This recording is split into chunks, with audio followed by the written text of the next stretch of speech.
Hello, happy believers. There are many prophets in the Bible who we might like to aspire to, as they accept God's will for their lives. Then there is the prophet Jonah, who is grumpy, angry, prejudiced, and biased, wanting things his own way. It makes for a very interesting read. Because it is too long to include here, please read the Book of Jonah found in the Old Testament to understand the following reflection. It is a very short book with only 4 chapters, making it an easy read. I will include excerpts here as I explain why Jonah was so grumpy and a lovable character. Maybe we are more like him. Jonah chapter 1 verses 1 to 5. One day the Lord spoke to Jonah, son of Amittai. He said, "Go to Nineveh, that great city, and speak out against it. I am aware of how wicked its people are." Jonah, however, set out in the opposite direction in order to get away from the Lord. He went to Joppa, where he found a ship about to go to Spain. He paid his fare and went aboard with the crew to sail to Spain, where he would be away from the Lord.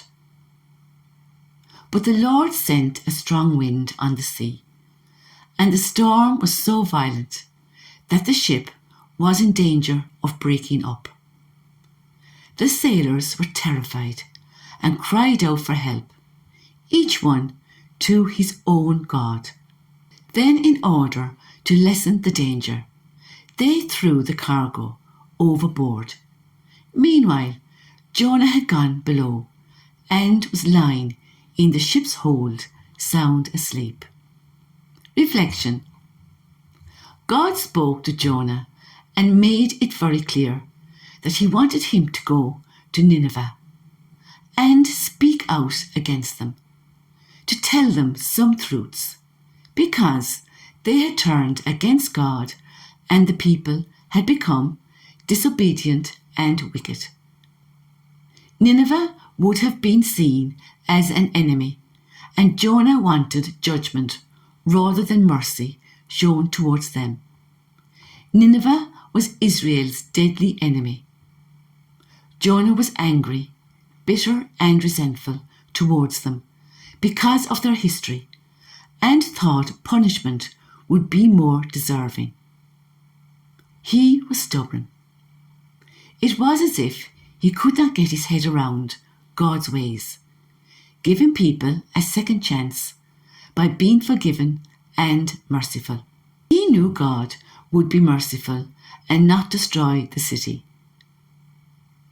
Jonah instead decided to run away and headed in the other direction, thinking he could run away from God.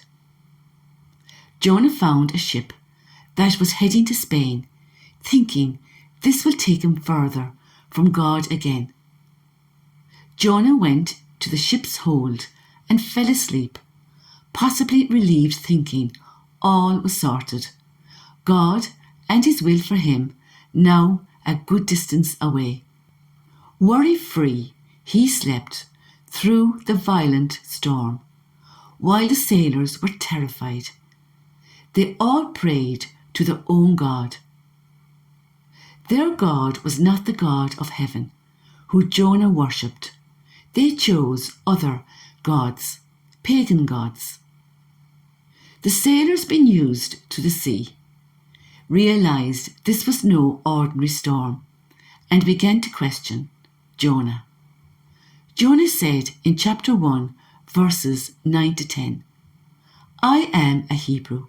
Jonah answered, "I worship the Lord, the God of heaven, who made the land and sea." Jonah went on to tell them that he was running away from the Lord. It was the Lord who sent a strong wind. He was chasing after Jonah. The sailors were terrified and said to him, "That was an awful thing to do." The storm was getting worse all the time, so the sailors asked him, "What should we do to you to stop the storm?" Even though the sailors were pagan, they still knew Jonah should not run away from his God. They did not know what to do, so asked Jonah. Jonah answered, "Throw me into the sea, and it will calm down. I know it is my fault that you were caught in this violent storm." Jonah was almost saying, "Kill me," as he told them to throw him into the sea. They were fearful of the consequences from the Lord. Interesting that all the pagan sailors started praying to the same Lord as Jonah in their predicament, and then threw Jonah into the sea. Immediately the sea calmed. This made the sailors so afraid of the Lord that they offered a sacrifice and promised to serve him. All the sailors, through the messy life situation, converted to serve the same Lord of the heavens, Jonah's God. Then when Jonah was in the sea, at the Lord's command, a large fish swallowed Jonah, and he was inside the fish for 3 days and 3 nights. Then we have Jonah's prayer. In Jonah chapter 2, verses 1 to 2, starting with, "From deep inside the fish, Jonah prayed to the Lord his God. 'In my distress, O Lord, I called to you, and you answered me. From deep in the world of the dead, I cried for help, and you heard me.' Then in verse 4, 'I thought I had been banished from your presence and would never see your holy temple again.' Verse 7, 'When I felt my life slipping away, then, O Lord, I prayed to you, and in your holy temple you heard me.' Verse 9 to 10, 'But I will sing praises to you. I will offer you a sacrifice and do what I have promised. Salvation comes from the Lord.' Jonah had a change of heart. Then the Lord ordered the fish to spit Jonah up on the beach, and it did. Chapter 3. Once again the Lord spoke to Jonah. He said, "Go to Nineveh, that great city, and proclaim to the people the message I have given you." So Jonah obeyed the Lord and went to Nineveh, proclaiming, "In 40 days Nineveh will be destroyed." The people of Nineveh believed God's message. They decided that everyone should fast, and all the people, from the greatest to the least, put on sackcloth to show that they had repented. The king of Nineveh heard about it and said, "Everyone must pray and fast earnestly to God, and must give up their wicked behaviour and their evil actions. Perhaps God will change his mind. Perhaps he will stop being angry, and we will not die." God saw what they did. He saw that they had given up their wicked behaviour. So he changed his mind and did not punish them, as he had said he would.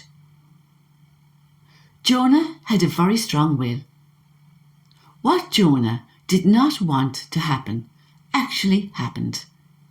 They were not punished, but God forgave them, showing them mercy. Chapter 4, verses 1 to 4. Jonah was very unhappy about this and became angry. So he prayed, "Lord, didn't I say before I left home that this is just what you would do. That's why I did my best to run away to Spain. I knew that you are a loving and merciful God, always patient, always kind, and always ready to change your mind and not punish. Now then, Lord, let me die. I am better off dead than alive. The Lord answered, What right do you have to be angry? Jonah had great faith in God and knew him well. He even knew how God would handle his enemies. He spoke to God honestly and was not afraid to argue his case. He had a personal and intimate relationship with God. We see that our actions have consequences, but also realize God is a God of mercy and is always ready to forgive us and lavish his grace on us. We cannot escape God's will. And when we do disobey God's will, God can still work for our good and others, as seen here with the sailor's conversion. The plant shows us that through the plant's shade, the worm, and the hot east wind, God's hand was at work. It is a lesson where we must learn to accept the good, the not so good, and the bad, knowing God will always be near us and see us through, whatever situation we are in. Anytime things did not go as Jonah wanted, he rebelled without considering what was God's will, as seen in Jonah chapter 4 verses 9 to 10. So he wished he were dead. I am better off dead than alive, he said. But God said to him, What right do you have to be angry about the plant? Jonah replied, I have every right to be angry enough to die. The Lord said to him, This plant grew up in one night and disappeared the next. You didn't do anything for it, and you didn't make it grow. Yet you feel sorry for it. How much more then should I have pity on Nineveh, that great city? After all, it has more than 120,000 innocent children in it, as well as many animals. God has the last word here. We are left to answer for Jonah. How do we react when we learn God loves everyone, even our enemies, our worst enemies? Do we accept God's will, even when it is difficult? Do we try to see the whole picture and pray for acceptance while we trust God knows best? This is a reminder of our sovereign God. Please like, subscribe and share so we can all live our wonderful Catholic faith together in all its richness. Next painting, very, very soon. Watch this space. Until then, remember, accept